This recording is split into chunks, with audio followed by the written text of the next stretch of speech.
So how did I make that work? Did it really work, and was it stressful? Those are the questions that everybody wants to know when they're joining a co-op and they're also homeschooling. Hi guys, and welcome. And today I am going to talk about homeschooling and co-ops. So I've had quite a few people leave me comments asking me to do a video going over what I thought about doing homeschool curriculum along with attending a homeschool co-op. So for those of you who know me, I homeschool my kids and I use the Abeka curriculum, almost 100% of the Abeka curriculum. So I do all of the Abeka curriculum for every subject for every grade for my kids. So how do I integrate doing the Abeka homeschool with a co-op? So it's hard. Let's just say that it is hard to do.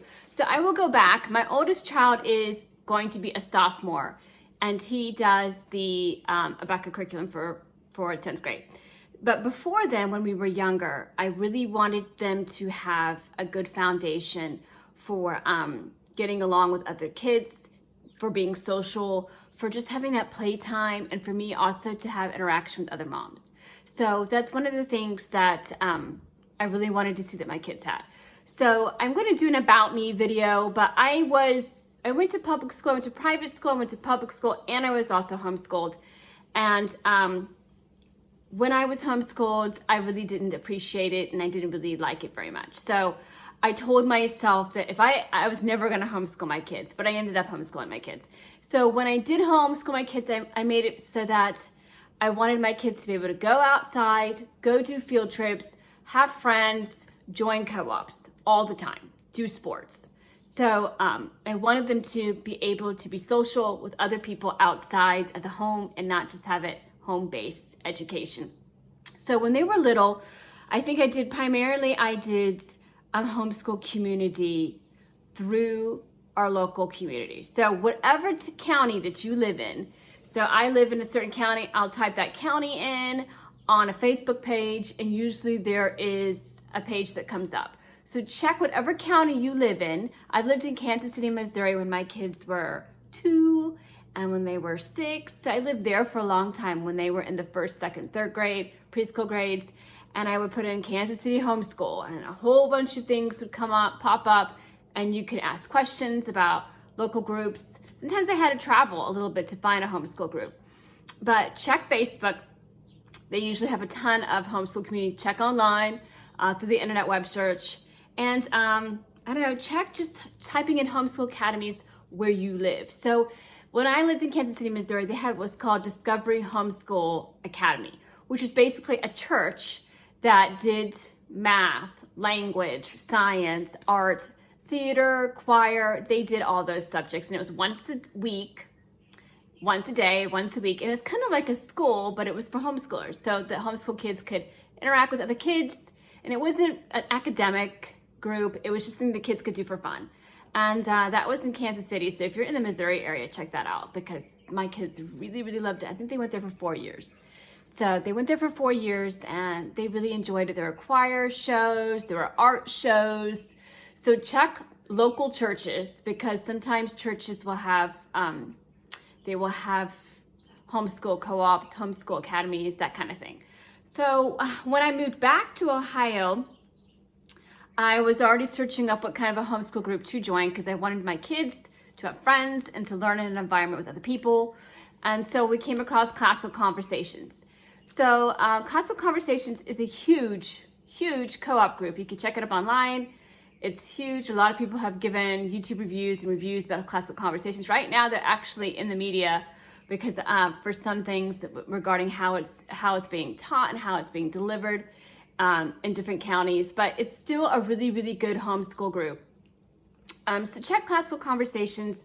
They meet once a week, usually from 8:30 to 1. So it's about 4 or 5 hours, depending on which community you have. So that's once a week for 23 weeks. So if you do the Abeka curriculum or whatever homeschool curriculum you use, and you have 170 lessons that you have to get in, but you can't really do Abeka homeschool curriculum along with classical conversations all in the same day. So how did I make that work? Did it really work, and was it stressful? Those are the questions that everybody wants to know when they're joining a co-op and they're also homeschooling. So classical conversations was for 24 weeks on a Tuesday. That's the date that they chose. So for 4 days out of the week, we would do the Abeka curriculum. And then the one day that was designated for a homeschool co-op, we took that whole day off. So, I mean, it's possible that I could have came home around 1:30 and made my older child do a class here or there, but I didn't make him do that. So we were unaccredited for Abeka for a long time. So we could do basically whatever we wanted. We could tweak it. We could not do the full 170 lessons, but we did, and we made it work. Sometimes I didn't finish all of the books to every subject, but the majority of them, they were completed, the tests were completed. Sometimes for review, for like my 5th grader, 6th grader, I would just skip the review days to make up for some of those days. But you really have to be either, some people will start early so they can finish the Abeka. So if you have those 23 Tuesdays, 23 days, you could start 23 days earlier in your school year. You could do that. I've always thought that I might do that, but I never have. I've started maybe a couple weeks early to try to make up for the 23 days that we're going to be missing for the co-op. So you could do that as well. So there are options. I think that co-ops are great. I think that you should try to, intertwine that somehow with the homeschool curriculum that you're using, especially if the group is good. So if it's a good group, your kids have friends, you have friends, I encourage you to join the co-op. Now, if it's not that way, if it's vice versa, some homeschool groups, they can be very stagnant. They can be very competitive. They can be very, people know each other for a long time. They don't want any new people coming in. I've had all sorts of experiences with co-ops. So you just have to play it by ear.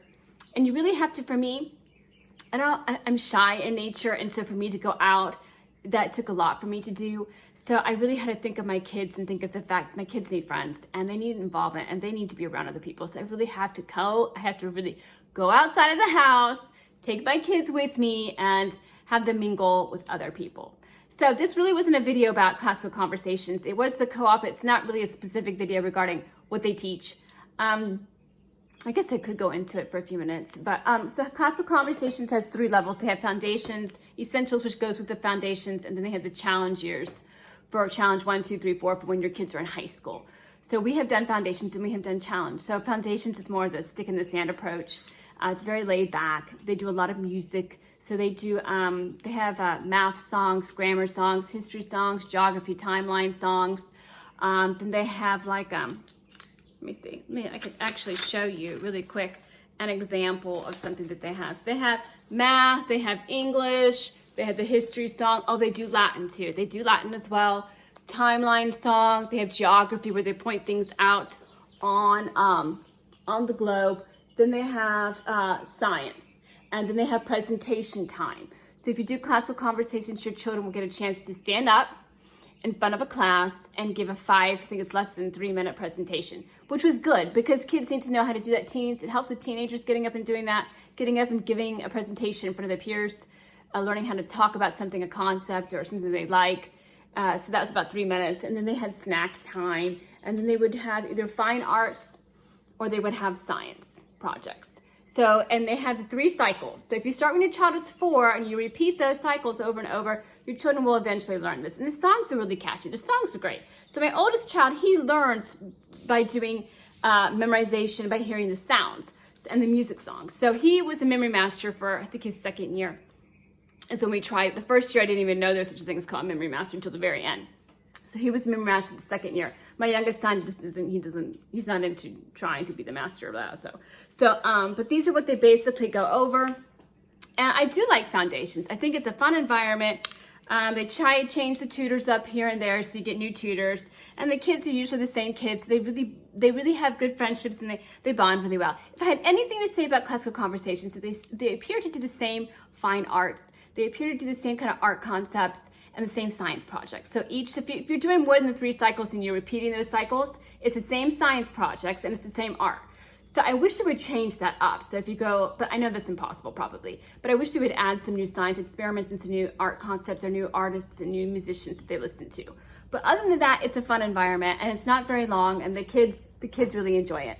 After that, when the kids are 12 and over, they have challenge A and they challenge B where they do a science fair project and they do a mock trial. So that's also something they do. They do essentials after foundations, but the kids are in the same age, but they can do grammar. We've never done essentials through classical conversations because that's more grammar, but they do where they get up and they dress up as a historical figure and they give a presentation.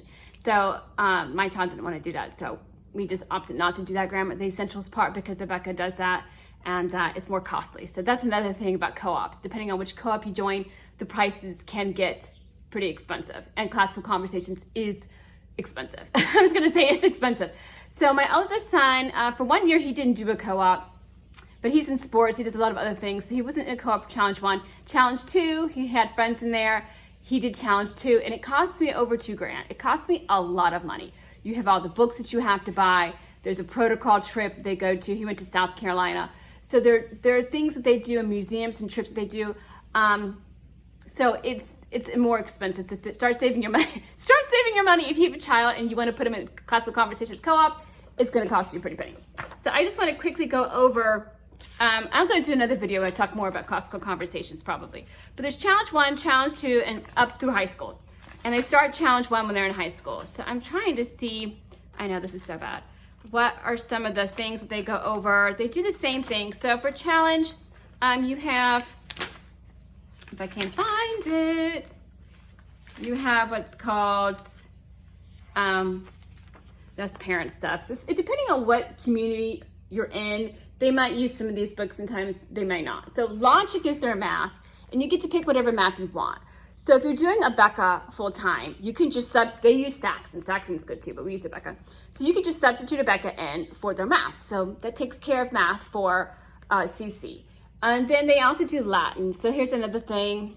I know a lot of words and a lot of words in their beginnings and their origins have started with Latin meanings, but Latin is a dead language. Nobody speaks it anymore. There's all sorts of different variations for how Latin sounds. So Latin basically was a setback for us because we wanted to my son wanted to take Spanish, he wants to take Russian, he loves all languages, Hebrew and everything, except for Latin.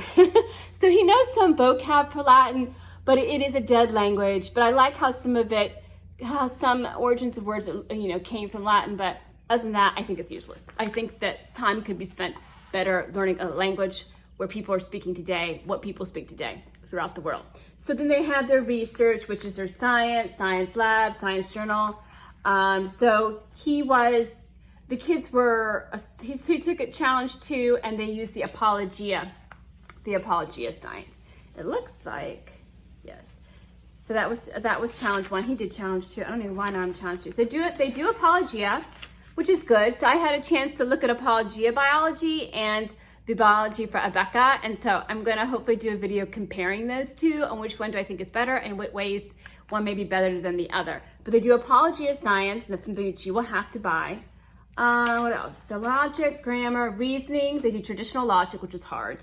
They did elements of style. They did words aptly spoken, Socratic dialogue. They had to do like a Socratic dialogue together. There's lots of debates, lots and lots and lots of debates. So if you join a challenge, you will have debates that you would do. I'm trying to think of the topics. They had an art debate. They had, should art museums be free or should people have to pay to get into art museums? They had a whole bunch of different debates about electoral vote debates. So it was a lot of work. It was a ton of work. I would have been fine with just 1 debate or 2, but I think he did 4. So 4 for a year is a lot, plus the papers. So if you're doing Abeka grammar and you're trying to do CC grammar, you can just substitute out some of these papers with what's required with Abeka. Because Abeka does a research paper, challenge years do a research paper too, so you can make it count for both. You don't have to do 2 different research papers. So if you have to do a report on, let's see what he did. He did Beowulf. He wrote a report on Beowulf. You don't have to do different ones. You can have it count for CC. So when you're doing the book reports for Abeka and you're doing the CC co-op, you can say, well, I'm gonna have my son read Beowulf and he's gonna do the book report on Beowulf, and it will help with the CC. Or he could do Jane Eyre. And my son did, what's it called? Something Beautiful for God. It was a Malcolm Muggeridge about Mother Teresa, so he did a report on that, and it also counted towards Abeka, but it also counted towards CC. So you can kind of try to work it so that they count for both with the Abeka grammar. So for the book reports for Abeka, you can just use whatever challenge books are there. So that helps a lot. Let's see, so we did debate, so exposition. I think I covered every area that they do. So it's logic, grammar, science, reasoning, and then the expositions. So they do a lot of books. I do like challenge 3, which would be next year that he would do, but we're not doing it through CC this year. They do have a lot of Shakespeare that they're doing. So try to find a classical conversations co-op. You can type it in Facebook. You can type it in online in the search bar, or if you just mingle with other homeschool moms, you would also be able to maybe find one in your area. Or if there isn't one in your area, you can always try to start one. And it doesn't have to be CC, which brings me to the other thing. We also have a homeschool community that just meets with our county. You don't have to do CC. And this is hard. This is hard. If you're gonna do this and do Abeka, you're gonna need a lot of grace. You're gonna need a lot of patience, you and your child both. That's why we opted to take the sophomore year, which is his next year, and not do CC, because it's a huge, huge workload. Even though the tutor was fabulous that we had, she really didn't require him to do really all of it. And that's the thing, a tutor is just a tutor. You are still the parent, so you are still in charge of what he does. I don't think he did, I think there may have been 5 debates. I don't think he did the 5th debate. So there was also a project he had to do with the county, like a recreation. How would you fix the county or the city that you live in? What kind of ideas do you have? And his tutor recommended, why don't you give this to the city board and approach it? Because she really liked the idea that my son had for the county. So in that regard, it's good. But next year, if he did challenge again, he would also have all those debates and all those things, Latin and all those things again. And I wanted to branch out and do something new, which brings me to the Charlotte Mason group. So check out Charlotte Mason. It's more, I don't really know a lot about the Charlotte Mason group because I'm new to it this year, but I know that it's more of a nature journaling, which I'm really into. So if you're trying to look for groups, I encourage you to check out nature journaling as something for your kids. If not for your kids, for yourself, maybe for something for other moms to do. I just love watching YouTube videos about nature journaling. I don't know what it is. I'm really hooked on it. I can't really do any art or draw or anything to save my life, but I love watching other people do it, and I love the tools that they use and like the palettes and all that kind of stuff. I just really like it. So anyways, Charlotte Mason's big on that. And we have a wonderful lady that's directing it, and I'm super excited, and she's super clever and she knows a lot. And it's just, I'm just so blessed and so thankful for moms that God has placed in my life to help me homeschool my kids, and just people who are just so nice. So I hope that you guys find women like that if you don't have them, like there are friends like that. But check out Charlotte Mason. It's a really down to earth. It's really about nature, studying one tree the whole year. Or it's about just getting together and doing a pond study. We did that. Going out and catching things with nets and butterflies and looking at sorts of trees. And I've never seen a milkweed plant. I saw a milkweed plant, that kind of stuff. It's just super exciting. Go hiking, having picnics and field trips. And it's just a great thing. So Charlotte Mason is for our sophomore year, my oldest. And I have my other child's doing CC, but he's also doing the Charlotte Mason. So it's just a more relaxing, kind of back to the basics kind of thing. And what else was I going to say about it? So Charlotte Mason it's also every Tuesday. That's the only downside. So after we do the CC with my youngest, my oldest is not doing CC, but my youngest is still doing the foundations. We're going to come home, get ready for the Charlotte Mason group. So I've offered to host. So it's going to be at my house. So if you have a house and you have room, or even if you don't even really have room, host a homeschool group. So I know you might have to get out of your comfort zone, which I don't want to do that because I don't want to have to clean my house. I don't want to have to clean my house. But you have to get out of your comfort zone. You have to do it. And once you do it, you'll like it and you'll keep on doing it. And before you know it, everybody's coming over to your house. So I offered to host biology lab. So we are doing the Abeka biology, and everybody in our homeschool co-op with the Charlotte Mason group is doing the Abeka biology with us. And so we're doing the labs, and we're doing them at our house and other people's houses who are hosting. And that's gonna be fun to have the high schoolers. And my son's gonna do biology. He did biology last year through Challenge 2, but this is gonna be different. He's gonna be dissecting a lot more things, and it's just gonna be a great time, I'm hoping. But it's gonna be work, so it pays off though, right? So it's gonna pay off. So check Charlotte Mason, check Classical Conversations. People love it, some people hate it. So it is more of an academic, not Charlotte Mason, but the Classical Conversations is more academic. There's a blue book test, but you don't have to take it depending on who your tutor is. But it's still worth checking up, especially if your kids are younger, and even if your kids are older and you want them to have that round table discussion for when your kids are teenagers. That's a good thing. Like my son, he had to pull a topic from a hat, my teenager, and it was something, I can't even remember what it was, some obscure thing. And he had to get up in less than 3 minutes and give a report on it. His is very short, but he still did it. So it makes your kids, feel like more of a group, that they belong and they're part of the community. And before you know it, maybe you will be a tutor for CC or Charlotte Mason. And I didn't expect to be a tutor, but I was a tutor for 3 years for foundations. And it was fun. And I liked being with the kids, but it's a lot of hard work. So it can be done. It can be managed. If you are accredited in doing Abeka, I would start earlier if I were you. I would start earlier because you're going to have to get those 170 lessons done. So if it's 24 weeks of your, how many weeks your co-op is, you can start that many days earlier and you won't have to really stress about it that much. But if your kids like the co-op, try it, join it. If they like it and you like the moms, give yourself some time and grace to get to know people and then keep doing it. Because I think the kids will have memories, and that's something else. The kids get like a little yearbook and it's put together and it's great. And they can flip through and see everything they did with their teammates and their classmates and so yeah, I encourage it for you to check out homeschool co-ops in your area. If you're interested in knowing if there's one wherever you are, send me a comment or something. You say, do you know of this group or have you heard of this homeschool co-op group? I'm sure there are others. There are others as well, but those are the only ones that I'm familiar with.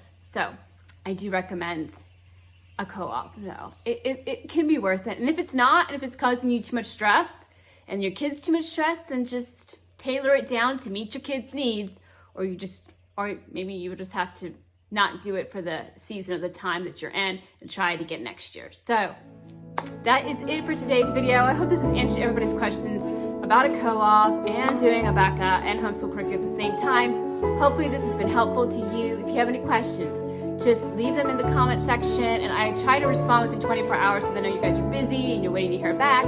So I hope this video has helped you guys, and hope you guys have a great homeschooling year.